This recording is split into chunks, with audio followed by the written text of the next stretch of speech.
8 de fevereiro de 2026. Agora, um pouco antes de 15 horas da tarde.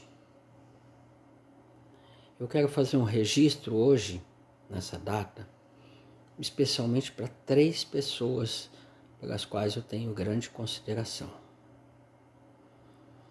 A Débora Dorrenstein, que está por Buenos Aires e que entende português bastante bem. Uma pessoa que tem princípios, uma pessoa de princípios. Dom Darcy José Nicioli, arcebispo de Diamantina, pessoa assim extraordinária no caráter, um homem próximo de Deus, pela sua espiritualidade, pelo seu valor. E o Eudir que me acompanha desde 1999, desde março de 99, do qual eu digo sempre, repito e vou repetir sempre. Se eu e Lúcia tivéssemos tido um filho, talvez não tivesse o caráter tão correto, tão bom, tão firme, tão sólido quanto o do Eudir. Muito bem. Feitas essas considerações, por que eu estou fazendo esse registro hoje? Hoje é um dia muito importante. Alguns dias significativos na vida da gente. O dia que há 35 anos, 36 anos atrás, vai fazer agora 30 de junho, que eu e a Lúcia criamos a prosperidade, juntos. Muito bem. O dia 25 de junho, o dia que eu e Lúcia nos casamos, e é o que eu posso dizer, o dia mais feliz de toda a minha vida. E o dia 8 de fevereiro, não é o dia mais feliz, mas é o dia mais importante, falando em termos espirituais. Porque num dia 8 de fevereiro, quando eu ainda não tinha nem 21 anos de idade, 8 de fevereiro de 1972, foi o dia, mais ou menos a essa hora,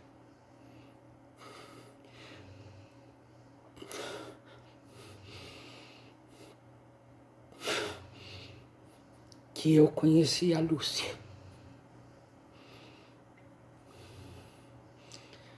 Isso foi um divisor de águas na minha vida. Nunca mais eu fui a mesma pessoa. A gente estava no Rio de Janeiro, participando de um evento extremamente importante, patrocinado pelo governo federal,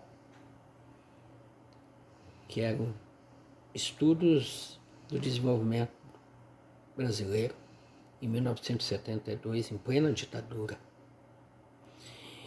E 3 estudantes de cada estado da federação eram elegidos para participar desse curso no Rio de Janeiro. E eu fui um dos representantes do estado do Espírito Santo. Eu, uma moça chamada Regina, e um rapaz de Iguaçuí, que eu não me recordo o nome, mas que eu sempre vou recordar o que aconteceu. E de Minas Gerais foi a Lúcia, a professora Ismaília, da Faculdade de Arquitetura, e eu acho que não teve uma terceira pessoa escolhida no estado de Minas Gerais naquele ano. E nós estávamos todos reunidos numa sala grande que tinha lá,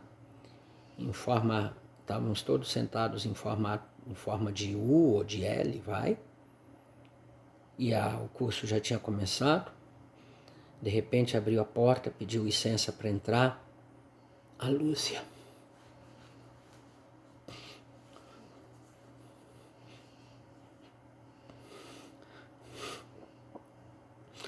Quando eu vi ela entrar,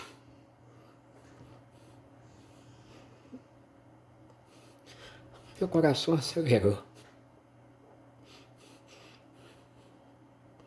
Eu não sabia o que ia acontecer, mas o meu coração acelerou.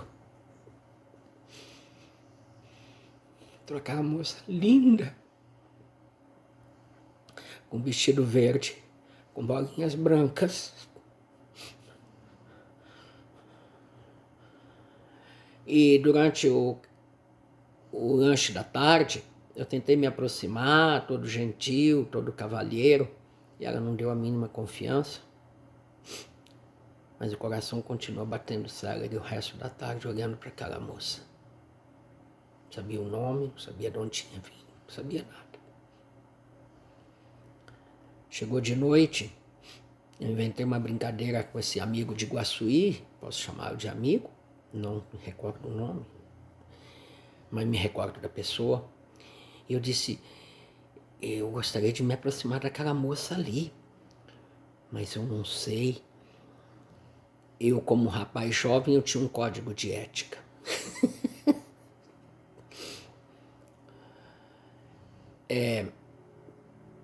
Usava saia,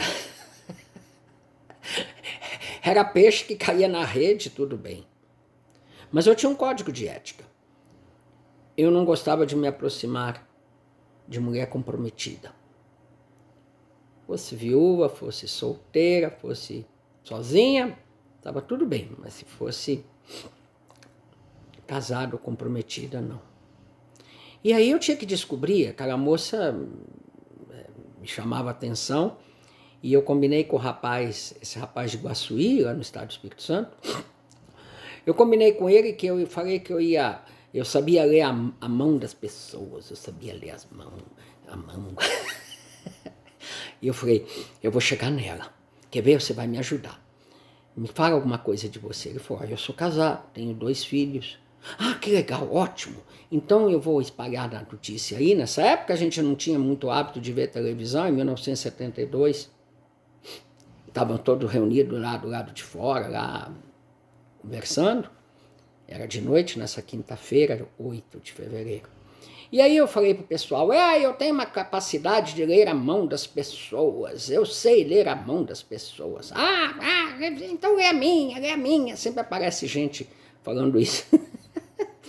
E eu disse, aqui não é bem assim.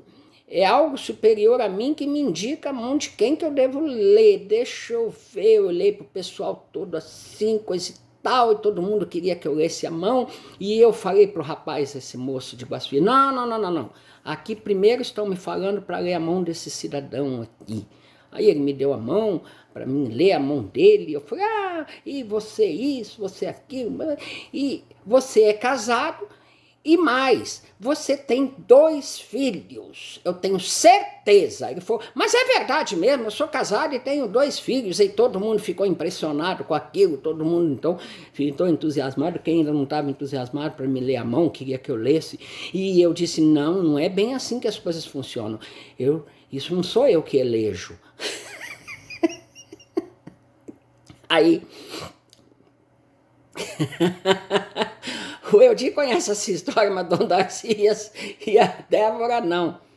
Aí eu falei, deixa eu ver, olhei um, olhei outro, olhei uma moça, olhei outra. Assim. Aquela moça ali de verde, eu não sabia nem o nome, nada.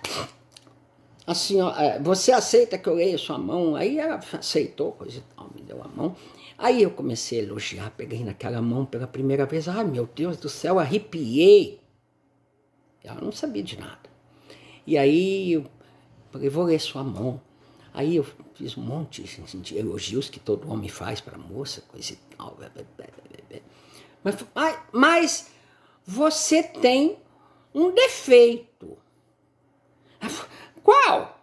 Eu falei, você é comprometida com alguém. Porque se ela falasse que sim, eu ia desistir na hora. E a Lúcia depois contou que abriu a boca para falar que sim.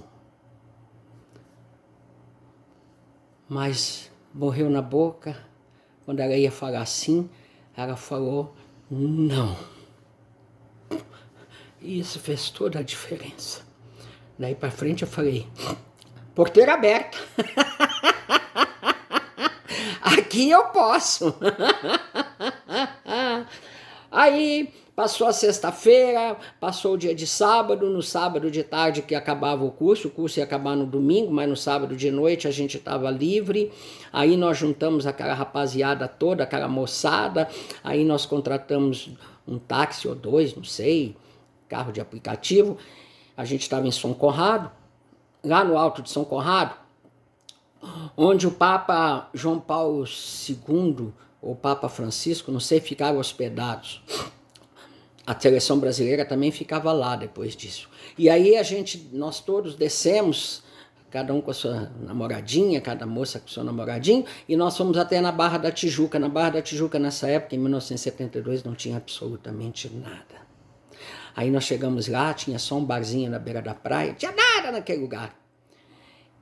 Aí cada um com a sua namoradinha, cada namoradinha com o seu namoradinho, foi assim na areia da praia, assim, coisa e tal, com conversinha, coisa e tal, e a gente foi se afastando, e ela foi, e eu de mão dada com ela, foi, hoje. Aí quando eu quis dar um beijo, sabe o que aconteceu? Ela virou para mim e falou assim, beijo não. Se quiser beijo, tem que buscar em Belo Horizonte.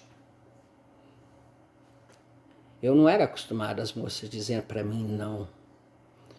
Aí eu esfriei na hora, coisa e tal. Dia seguinte, acabou aquilo, coisa e tal. Trocamos endereços, essa coisa toda. Mas eu já estava desanimado com aquela moça. Mas o coração continuava batendo célere. Aí eu saí de lá, nessa época eu morava em Vitória do Espírito Santo. E aí eu fui para casa de uma tia que morava na praia de Copacabana, tia Amália. E esperar o horário de pegar o ônibus para ir para Vitória. Quando eu cheguei lá, a tia olhou para mim, primeira coisa que ela falou, ela me chamava meu sobrinho Luiz Antônio. Meu sobrinho Luiz Antônio, você está apaixonado. O que é isso, tia? Não tinha falado nada. Fui embora para Vitória do Espírito Santo, eu não quero nem ver mais falar dessa tal moça aí, essa tal Lúcia.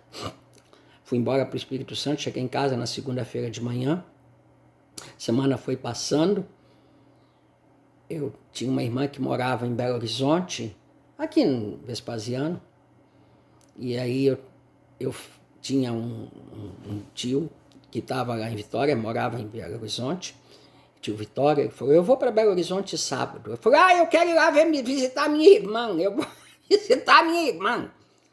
Então o senhor vai comigo de carro. Aí nós fomos de Vitória até Belo Horizonte, passando aqui para Ponte Nova, passou aqui na frente do Alphaville, no Alphaville não tinha nada. Aí nós fomos para Belo Horizonte. Chegamos em Belo Horizonte, deixei o tio lá. E em vez de ir para casa da minha irmã, fui lá na Rua Rio Grande do Norte, 1404. A Lúcia morava lá num prédio lá. Nessa época, a Lúcia estava estudando, uma dificuldade danada. Ela tinha alugado o quarto de empregada desse casalzinho que tinha acabado, era um casalzinho que tinha acabado de se casar, mas eles precisavam de uma ajuda para pagar o apartamento e a Lúcia alugou esse quarto lá, morava lá. E a Lúcia, eu toquei a campainha lá, no apartamento 101, toquei, ninguém atendeu, não tinha ninguém lá. Aí eu deixei um bilhete lá. Volto amanhã às 10 horas. Lúcia, volta amanhã às 10 horas. Luiz Antônio. Botei o bilhete embaixo da porta lá, e vim embora. No dia seguinte, pontualmente, eu estava lá. Toquei na campainha, aí a Lúcia veio atender. Aí, quando ela atendeu,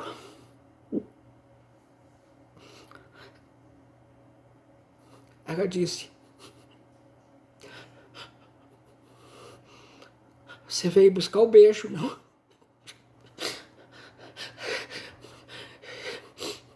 Me deu o maior beijo da minha vida.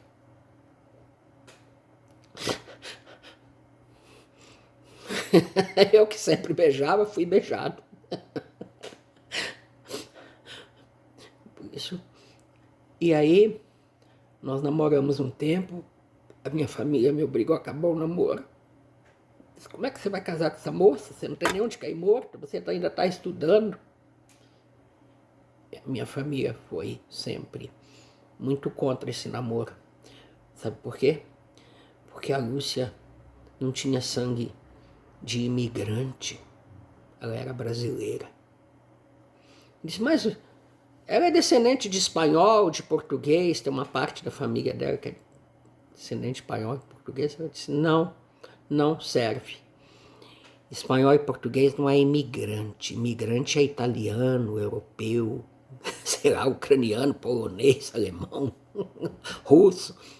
Mas espanhol, italiano e português não era imigrante. Já a família dela, todo o tempo, eles eram educadamente contra. Por quê? A Lúcia, engenheira arquiteta, se formou em urbanismo, era professora de inglês, professora de matemática, uma mulher muito preparada. Como é que ela ia se casar? Primeiro com um menino, 15 anos e meio mais novo que ela. Segundo, e mais grave que isso, é que eu, nessa época, para eles, eu era só um advogado. Muito bem. E aí, vai e volta. Inclusive, em 1975, meu pai, para mim esquecer a Lúcia, que eu tinha acabado o namoro com ela um pouco antes disso, porque a família tinha obrigado por 2 vezes eu acabar o namoro com a Lúcia. Ele até me levou para um passeio na Europa, com tudo pago, ficamos lá 30 dias, coisa e tal, para ver se eu esquecia essa tal Lúcia. Que loucura! Não esqueci nada. Voltei para trás, eu trabalhava com um cara chamado Kiko. Eu era advogado dele. Ele tinha empresa de representação de arroz, óleo. E eu era advogado dele, da empresa dele. E ele e a mulher dele, a chamava Lúcia também. Disse, uma coisa na sua vida que não bate legal. Eu falei, um dia eu acabei confessando, eu sou apaixonado. Uma moça de Belo Horizonte, mas a família não aceita de jeito nenhum. Aí me animaram, eu liguei para Belo Horizonte, e aí uma amiga dela que atendeu, chamava Polônia Chaves. Sobrinha tataraneta de Tiradentes. Essa gente é tudo quatrocentões. Eu falei, a Lúcia tá aí? Ela falou, não, a Lúcia tá na região de Guarapari, aí numa praia que tem aí chamada Iriri. Ela tá lá hoje. Eu desliguei o telefone e falei com a mulher do Kiko, ela chamava a Lúcia. Assim, a Lúcia tá lá na praia do Iriri, ela pega o meu carro agora e vai lá. Ela tinha um corcel totalmente branco. Eu nem pensei 2 vezes, entrei no corcel da Lúcia, pum, atrás da Lúcia. Só que para chegar na tal praia do Iriri tinha um trecho de estrada de terra cheio de lama. E eu fui a toda velocidade, consegui chegar lá no hotel onde ela estava. Falei assim, eu tô querendo falar com a Lúcia. Aí o cara falou, a Lúcia, ela tá com uma amiga dela, mas saíram, pegaram o ônibus para Belo Horizonte de volta, tem meia hora. O senhor, você passou pelo ônibus na estrada, realmente eu tinha passado pelo ônibus. O ônibus estava vindo e eu estava indo. O ônibus vinha e eu ia. Voltei para trás num desânimo danado, desencontrou. É o destino. Voltei para trás com aquele carro que era branco com cor de lama. O carro estava chocolate, da cor da minha cachorra. Aí voltei para trás, aí o Kiko e a Lúcia me animaram. Vá a Belo Horizonte atrás dela, vá a Belo Horizonte atrás dela. E eu vim. Era um dia 23 de novembro de 1976. Falei com a Lúcia que eu vinha a Belo Horizonte resolver umas coisas pro Kiko, chamava Kiko o rapaz. E queria encontrar com ela pra gente jantar junto, despretensioso. Aí fomos jantar num restaurante ali, acho que é na Rua Paraíba, olha bem, a gente lembra. Aí jantamos lá, falamos do tempo, como é que estava o tempo estava chovendo, não estava chovendo, uma conversa que não levava a lugar nenhum. Acabamos de jantar e querer a coragem de eu falar qualquer coisa para ela, nada, zero, vontade zero. Assim, vontade de falar assim, mas coragem zero. Aí nós saímos de lá do restaurante, pegamos o carro para mim deixar ela na casa dela, que morava na rua Imoresa, aí perto. E paramos na Praça da Liberdade. Nessa época, na Praça da Liberdade, aquelas fontes jorrando água colorida, coisa e tal, a gente ainda podia estacionar ali. Hoje já não pode mais. Aí estacionamos ali e a Lúcia, pela segunda vez, por uma iniciativa, ela falou: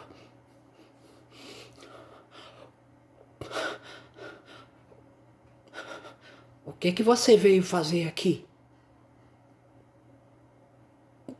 Eu gosto sempre de dizer que foi ela que me pediu em casamento.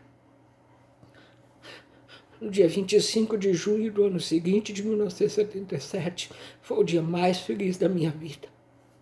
A gente se casou na igreja da Pampulha, nesse cartão postal da igrejinha de São Francisco, lá na Pampulha. Foi o dia mais feliz da minha vida.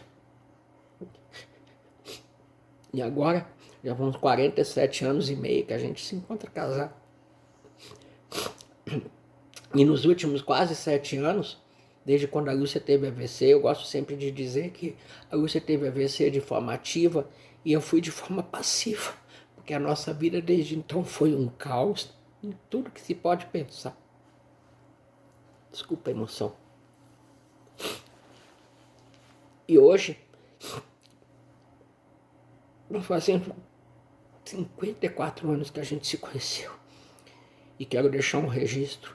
Se eu tivesse que voltar no tempo, sabendo, não sabia, se eu soubesse que teria que passar tudo isso, teria com toda sinceridade, eu casaria de novo. Porque minha vida nunca mais foi a mesma depois daquele 8 de fevereiro de 1972. Desculpa ter me alongado por 23 minutos, mas eu não podia deixar de fazer esse registro, tá bom? Obrigado.